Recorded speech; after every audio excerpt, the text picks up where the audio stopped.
আসসালামু আলাইকুম। অলওয়েজ তো ইফতারে কী খাওয়া দাওয়া করি সেগুলো ভিডিও করে শেয়ার করা হয়। তো ভাবলাম আজকে সেহরিতে কী খাবার খেলাম সেটা শেয়ার করি। ইফতারের কিছুক্ষণ আগে আমি আমার সেহরির কিছু খাবার একটু রেডি করে নিব। তো এখানে আমি পেঁয়াজ, রসুন আর মরিচ ভেজে নিচ্ছি। ধনেপাতা ভর্তা বানাবো এই জন্য।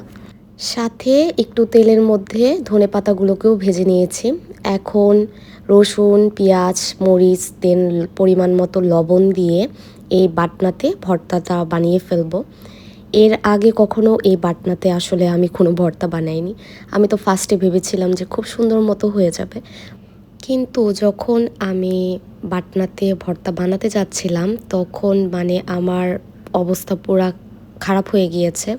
যতই চেষ্টা করছিলাম এটা কোনোভাবেই মিহি হচ্ছিল না। যেহেতু আমি রোজাও ছিলাম, ইফতারের আগ মুহূর্তে আমার তেমন একটা ভালো লাগছিল না। আমি অনেক বেশি টায়ার্ড ফিল করছিলাম। তো যেভাবে পেরেছি সেভাবে ভর্তাটা বানিয়ে নিয়েছি।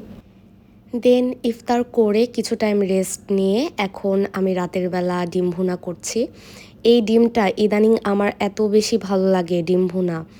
আমি কিছুদিন পরপরই খাই। আমার আম্মু বলে, "তুমি এত ডিম লাভার হলে কবে থেকে?" কারণ আগে আমি এতটা ডিম পছন্দ করতাম না। ইদানিং আমার কী যেন হয়েছে, আমার এত বেশি ভালো লাগে এই ডিম ভুনাটা।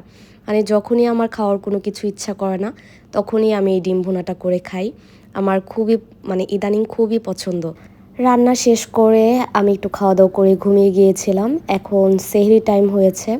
সেহরির জন্য আমি আমার প্লেটে খাবার সার্ভ করে নিচ্ছি। প্রথমেই যে দেখালাম ধনেপাতা ভর্তা সেটা নিয়েছি। দেন গতকালকে লেফট ওভার ব্রোকলি, ফুলকপি আর আলু দিয়ে মিক্সড ভাজি করেছিলাম সেটা ছিল, সেটাও নিয়েছি।